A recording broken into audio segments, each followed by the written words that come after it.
guys, this is Fede here back again with another video, and today I wanted to talk to you guys about the Sun Eater series, which I've been reading now for almost a year, spaced out, of course. So yeah, I just wanted to put my thoughts out there on what I think about the series. So yeah, let's just go ahead and begin. I do have here some uh, points, some ideas that I wanted to get through. So let's just begin real quick. Now, space opera, right? That's a subgenre of science fiction that resurfaces every few years for me. The last time I can remember seeing an explosion in the genre was with the Expanse series, right? Which ended a couple of years ago, although its popularity peaked several years before the series was ended. I mentioned this because a new obsession with space opera seems to be emerging today, especially with the series The Sun Eater that we're going to talk about today, written by the incredible Christopher Rocchio, right? So the series has exploded in popularity in internet reading circles, right? So it's still a bit niche, if you want to call it like that. Just this year, Rockio published the sixth book in the series, main novel, which he plans to finish next year, as far as I know, with the seventh and final book. I wanted to make this video because I'm just halfway through the series, as I said. I've read the first three main books, which are Empire of Silence, Howling Dark, and Demon in White, plus the short stories and novellas, The Lesser Devil, Queen Amid Ashes, and Tales of the Sun Eater, Volume 1.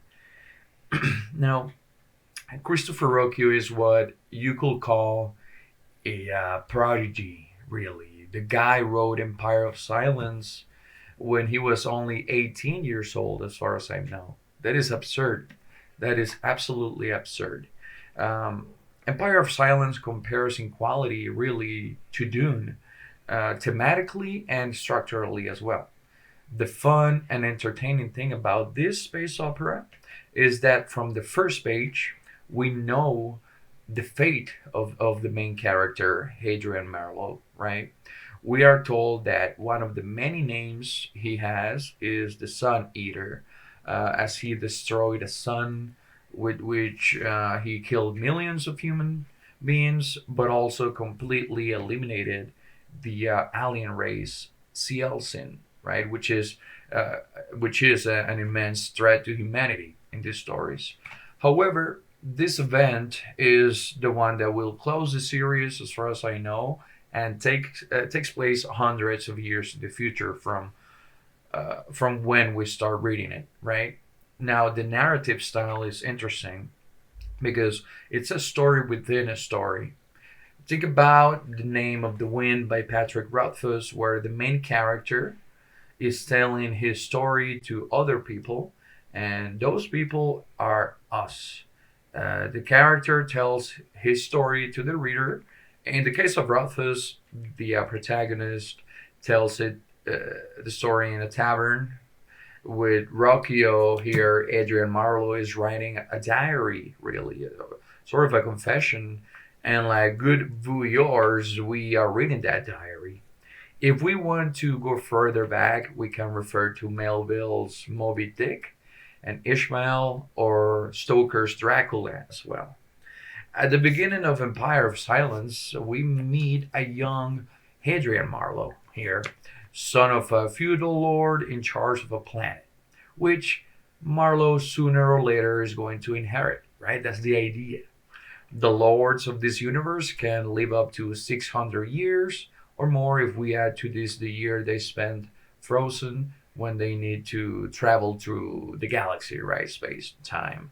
Their lifespan expands by thousands of years. At first, I wasn't totally sold on Rocchio's story, to be honest. 50% of the first book is too reminiscent of Dune for me. It's not bad at all, but it's so familiar that my brain told me I had to stop reading it when I was reading it.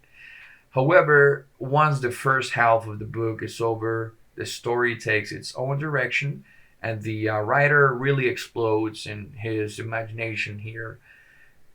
Now, this story has been characterized by creating a bit of a conflict in the definition of its genre, right? Uh, some say that it is hard science fiction, and others that it has more fantasy elements to it. Most have chosen to put it in the sci fantasy genre, though. The truth is that, me personally, I am not interested in the genre in which it is classified. For me, the division of fantasy and science fiction has always been minimal. And generally, I identify these genres by the historical time in which they are located, or try to replicate at least. The interesting thing about Rocchio, though, is that with each book, he takes giant leaps over time.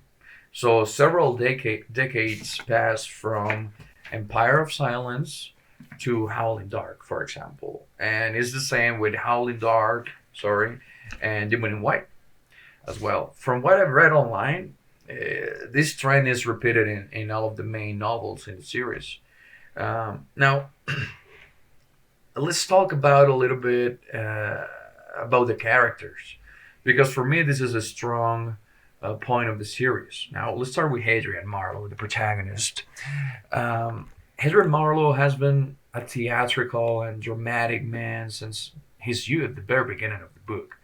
He recites the masters of the so-called Old Earth with great ease. It's interesting how Rocchio shows us the perspective of time.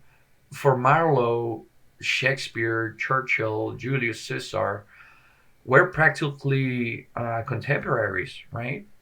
The series takes place about 20,000 years in the future, which explains this historical notion of historical figures, right?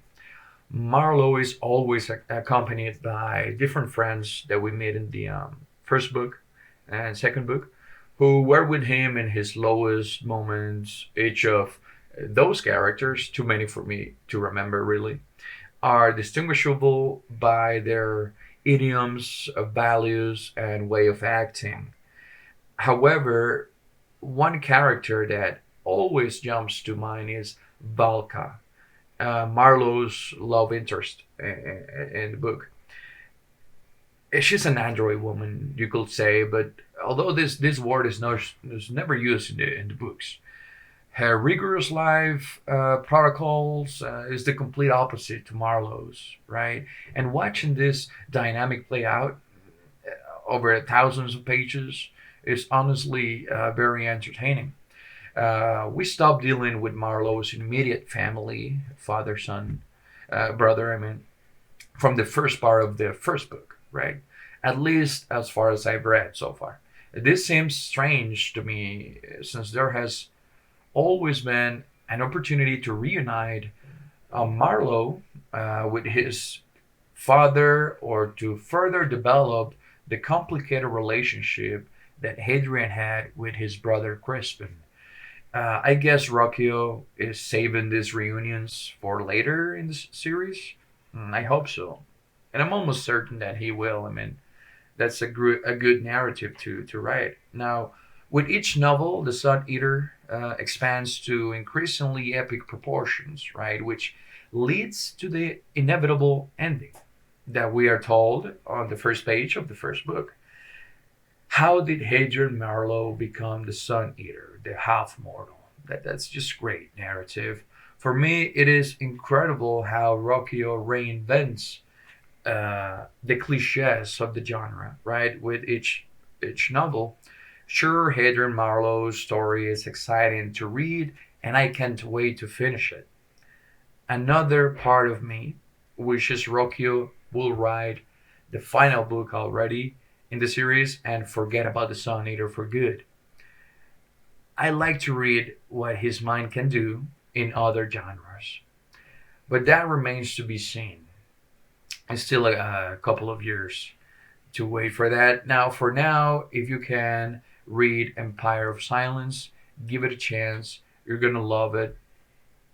I'm just waiting for the series to really expand to the main audience, right? For now, it's just some nerds, some booktube that's written the story, but it's gained a lot of track in the past couple of years, and let's hope it continues. You know, this can be depending on the ending, and even if the ending of the series is not that good, it already has great components to it, and it's worthy of reading it. Really, it's totally worth it. So yeah, I just wanted to give out my quick opinion on that, and you know, probably I'm going to do a reading recap in a bit because I haven't done that in a while, and I've read a lot, but I haven't had the time. But yeah, I'm going to try to do one, and see you guys on the next one.